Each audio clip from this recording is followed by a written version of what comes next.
Welcome to the Take Action Now Summit. You will discover groundbreaking strategies for personal and business growth with leading experts and innovators. Today, transform forward. Step into 2024 with confidence. Strengthen your network, build relationships, and develop awareness and skills. Join our 21 world-class speakers and experience inspiration, hope for your future, and an elevation of your ambitions. Inspired Choices Network, our summit hosts, are excited to have you here. Welcome, welcome, everybody. I am so glad that you have chosen to jump in to learn all about bodies. Guess what? If you're here, you have a body. I know, groundbreaking news, right? You've got a body, and the fact that you have a body is maybe there's some things you know about bodies, and maybe there are some things you don't. And one of the things that I know about bodies is bodies like action.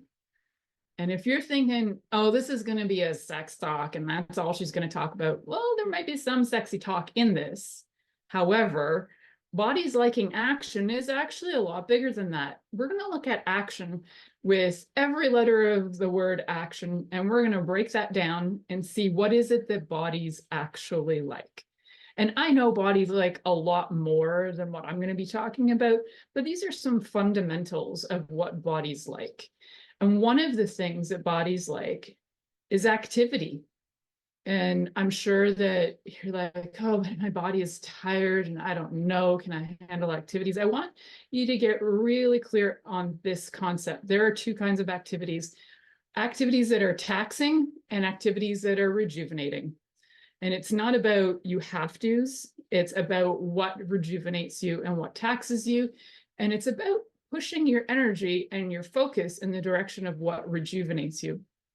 So if you're somebody who is daunted by the idea of lifting weights, and every time you go to lift weights, you feel exhausted, your body feels tired, it doesn't feel happy, don't do it. Even if your favorite fitness instructor has said, this is the way.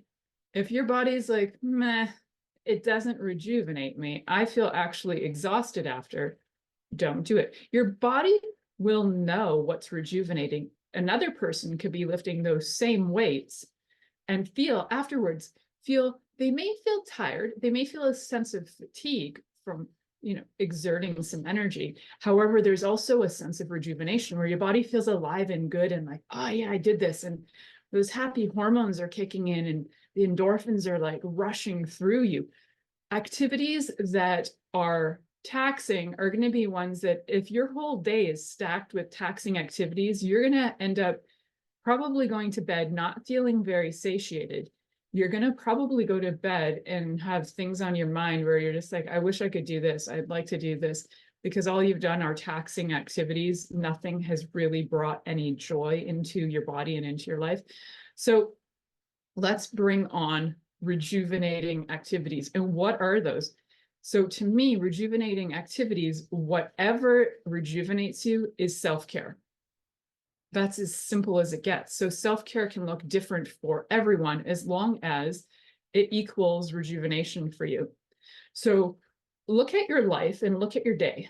And in your day, how much of your time is actually invested in taxing activities?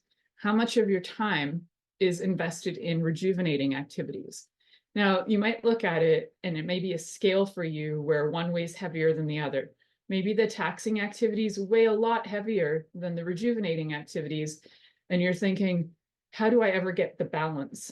Well, in this case, I'm thinking balance isn't always exactly what we're looking for, because the rejuvenating activities, if we have more and more and more of those, yes, taxing activities can still exist. But the more we have rejuvenating activities, the more joy we have in our life.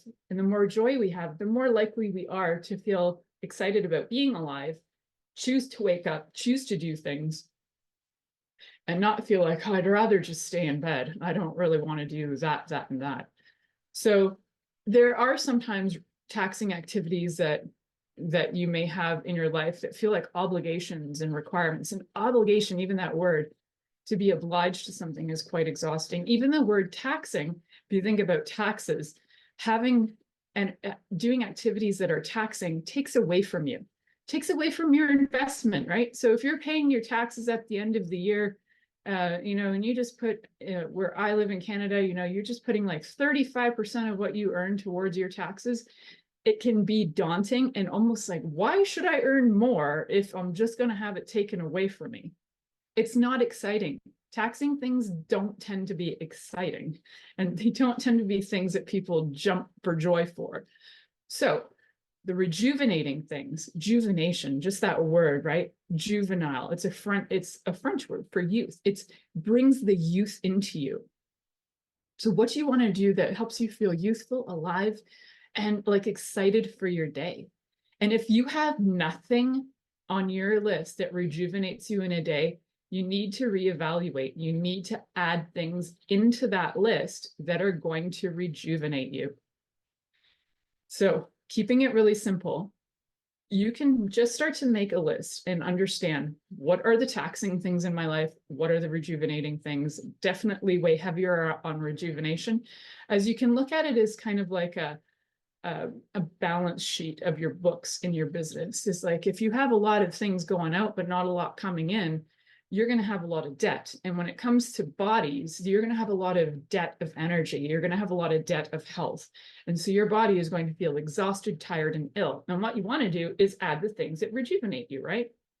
I know it seems so simple. And the thing is, it's not a standard that's across the board. Everyone must do A, B, C, and D. Not at all.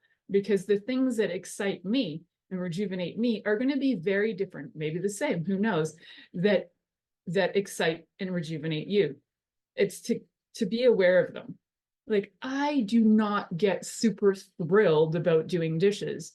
However, we have in our home allotted different tasks to everybody, because there are things that none of us like to do, and we divide up the tasks that none of us like to do. So we have some taxing activities that need to be done. And we have lots of rejuvenating activities, so they also can get divided. And it's really important that you do things that do rejuvenate you. So I have a funny habit in the mornings. I like to vacuum all my floors. It helps me feel happy. And for some people, vacuuming their floors would be like, ugh, I don't really want to, blah, blah, blah. I like to do small things when I wake up that rejuvenate me, that help me to feel like I can see results, right? So even though dishes are like, I can see results in dishes. I don't love the dishes, but I'll do the dishes. And the rejuvenating part of doing things where you can get a little bit of, like, just seeing a little bit of results, right? So the next one on our list is C, action. So we had activity, sorry. Activity. The next one on our action list is C, communication. Now, I bet a lot of you haven't really thought about this. You think about communication usually in two terms. You think of it as something that's verbal communication and nonverbal communication. And oftentimes under nonverbal communication, there's a lot of understanding that there's body language. And I'd like to add one to that, energetic. Energetic is your first language. When you were a baby, and you might have made some noises, you communicated energetically. And luckily you had parents, because you're listening now, so you're still alive. You had parents that could understand and interpret what you were demanding, because that's what babies do, they demand. You were demanding something energetically, and they were able to deliver to you and communicate with you energetically. Prior to knowing what words are, we communicate energetically. You could say goo goo gaga words to a baby that are swear words, but if you say them in a tone that's really sweet and lovely and kind and tra-la-la, they will calm down, because the energy in the tone will actually help the child calm down. So it's the energy behind what you're saying. You could say all kinds of things, but what's the energy behind it? So checking in when you are communicating with people is what you're saying verbally, if you're verbal, is what you're saying verbally matching what is going on energetically behind the scenes? Behind the scenes, if you're in a panic, frantic mode, then whatever you're saying is going to come across as panic, frantic mode I know if you're watching that, I hope you enjoyed the visual there. The idea is that you want them to be congruent. And when the energy of what you say is congruent with the energy of what you say and the actual things that they hear, and let's get them congruent with body language. When all those match, everything makes sense. One of the things that I notice about body language and communication, and I want to show you guys this little fun tip tool, which is something that I teach people in the body work that I do, is that we have this tendency to do this thing and be like, I'm following my dreams. And I'm going to do this body language because it's a funny one. But a lot of people have their head that pokes out like this. And so they have posture that's quite off. And one of the things to start with is if you are truly following your heart and you would like your heart to connect with the divine, well, make some space for that. And how do we do that? You can do that posturally. So what you're going to do is raise. So all of you sitting there watching this right now, what you're going to do is raise from between your breasts, this little spot there. You can just lift that up, right? So it's not about putting your shoulders back. It's not about putting tension. Your body will start to open on its own. It's going to start to release fascia in time too. You don't even have to get rough in there. Just as a habit, start to lift your heart to divine, wherever you God, whatever you want to call it. And in the nature of doing that, your body will automatically start to align your neck in a better, proper posture, right? So body language can indicate a lot. If you're telling me that you're like, I have a really great program and I want you to buy it, and your whole body is hunched over and you're looking at me with fear in your eyes, I'm probably not going to believe you. So having the posture of confidence is really important. Not only is it important what you're communicating with your body language, it's important for your health too. And your body actually really likes good posture. So even if you're say in a wheelchair, you can increase your posture. If you have lack of mobility in any way, there's always a way to improve your posture. Even if it's a smidge, a little smidge is better than no improvement at all, right? So verbal communication as well. When we're talking about body, so part of the energetic communication, the body language, what is our body actually saying? And then the verbal communication is, I'd really encourage you to listen to yourself when you talk about your body. I hear a lot of people in my practice as a holistic health practitioner and sex and intimacy coach say things to me like, well, I just don't feel sexy because of my butt size. I just don't feel sexy because of my weight. I just don't feel sexy because of my this. And they're saying this out loud, like an affirmation. So the more you say these things, the more you affirm them. Even if they're what people would deem negative, they are thoughts, and you are continually putting your energy into them. Whatever you put your energy on grows. So what are we going to do? Reframe. So check and see. I would say at first, just observe. What do I actually say about my body? And if your body was a friend of yours and your body heard you say those nasty things, would they stay friends with you? If you were saying things to your friends like, you're just fat and you got a big butt and you got it, like, would they actually be friends with you? But you say this stuff to your body all the time. It's actually cruel. It's actually abuse. So let's get out of being abusive and start to get into acknowledging your body. And for some people, self-love is really hard. And I get that. Self-love was something that I had to learn and practice and find a lot of different methods to be able to throw them together, mash them together, find out what works for me. And one of the things that's currently working for me is that if I'm like working on an affirmation and it doesn't quite resonate, I'll throw a few extra words in there to communicate with my body in a different way.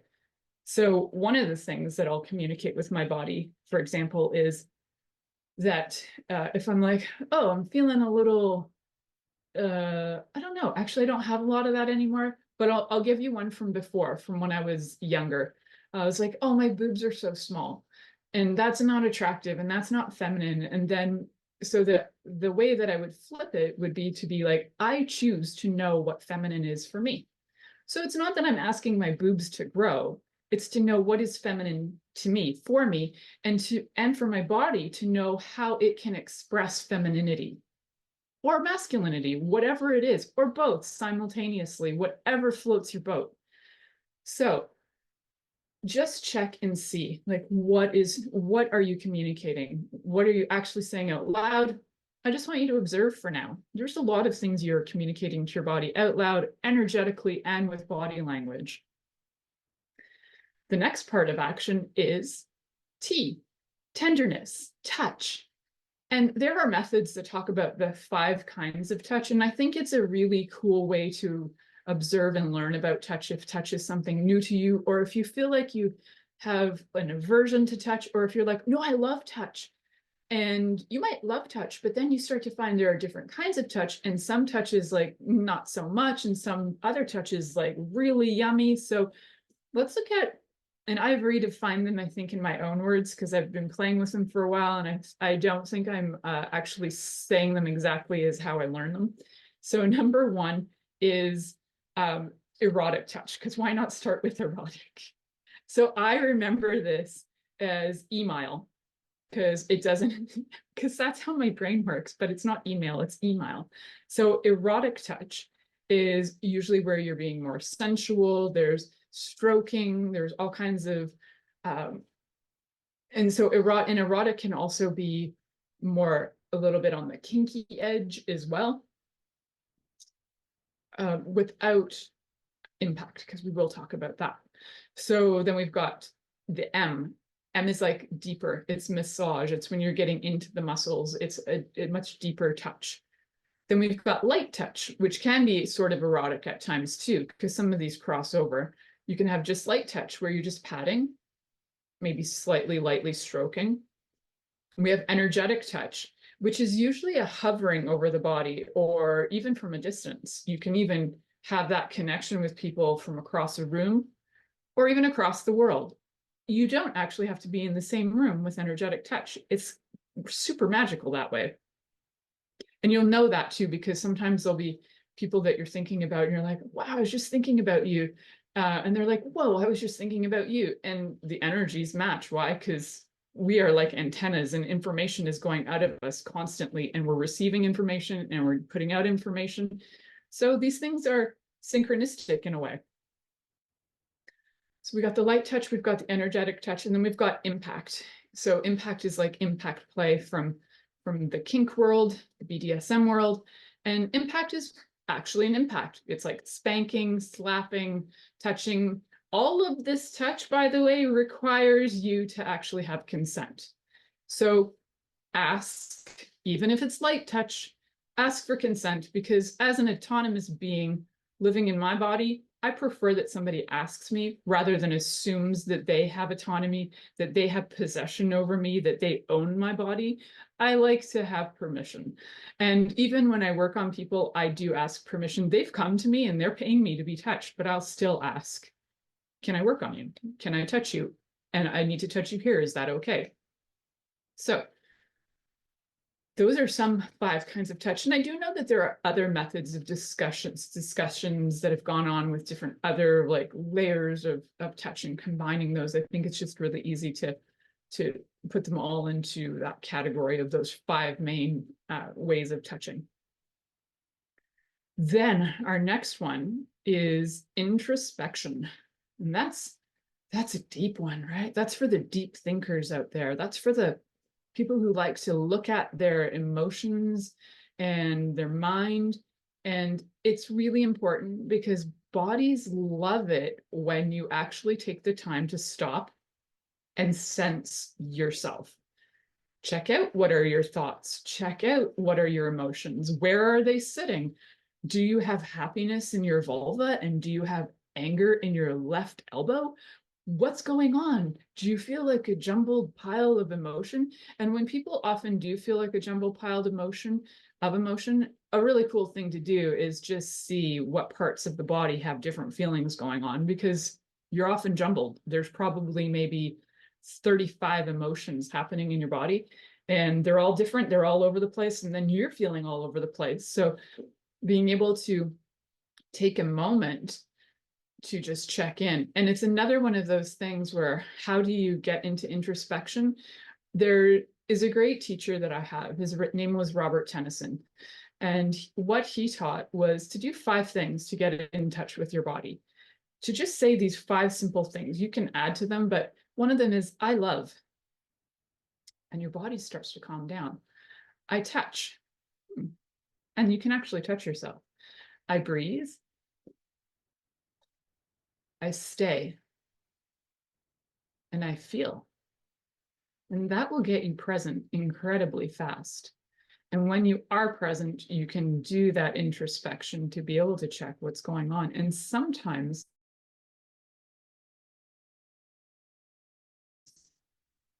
those 35 breathe, I stay, I feel, and take the pauses, you'll start to notice that your body calms down. And it just gets relief, gets happy. We have another 2 things on our list, which are my favorites. So we had introspection. It's good to check yourself out and get present before you go for the big O, the big orgasm. Yes. Why is that energy important to bodies? Because bodies exist because of orgasms. Mind-blowing. If it wasn't for your father or your sperm donor having an orgasm, you wouldn't exist. Your mama, maybe she didn't have one. Either whoever was, your uterus haver, maybe they didn't have one, but your sperm donor, he had an orgasm. So life is created from orgasm. And why do we need it? It's because it keeps us alive. It's an energy that keeps us going. So whether you use your orgasmic energy and you cycle it through your body, if you learn the methods by Mantak Chia of how to recycle your energy in your body, do some sexual qigong, or whether you're using it with your partner to express your love, or the different reasons you could use your orgasmic energy to be creative, and maybe you're going to go make a suit or paint a painting, whatever you want to use it for. That orgasmic energy is creation energy. It's creative, and it gives life to everything. Now, the other part of us is nature.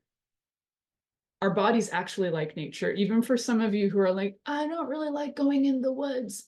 I don't really like, there's something in some part of some nature that your body probably does like. And you don't have to live on 45 acres of land in the middle of the woods like I do. You can find nature in different ways. Sometimes you might like nature and not know it, and somebody gives you flowers and you're like, wow, I love flowers. Well, guess what? Flowers are nature. Sometimes people might give you a beautiful ring that has a nice stone in it. You're like, wow, that's a beautiful stone. Guess what? That stone is nature. And sometimes you might be given beautiful food, like maybe somebody just gifted you a beautiful organic salad and you're like, wow, that's fantastic. I love that. Guess what? That's nature. Your body actually loves nature. Why? Because your body is nature. So it would like nature naturally. And it's good to know what your nature is too. Who are you? What do you love? Who do you love? How do you like to love? How do you like to express love? How do you like to express yourself? So when you think that you're not really a huge fan of nature, but there are things that you like that are from nature, you actually are a fan of nature in parts. So it's not that you want to be in it. So express yourself in and with nature and be around things that are from nature that helps your body reconnect to who you are. So if you're forgetting who you are, remember to look at all these steps, because bodies like action.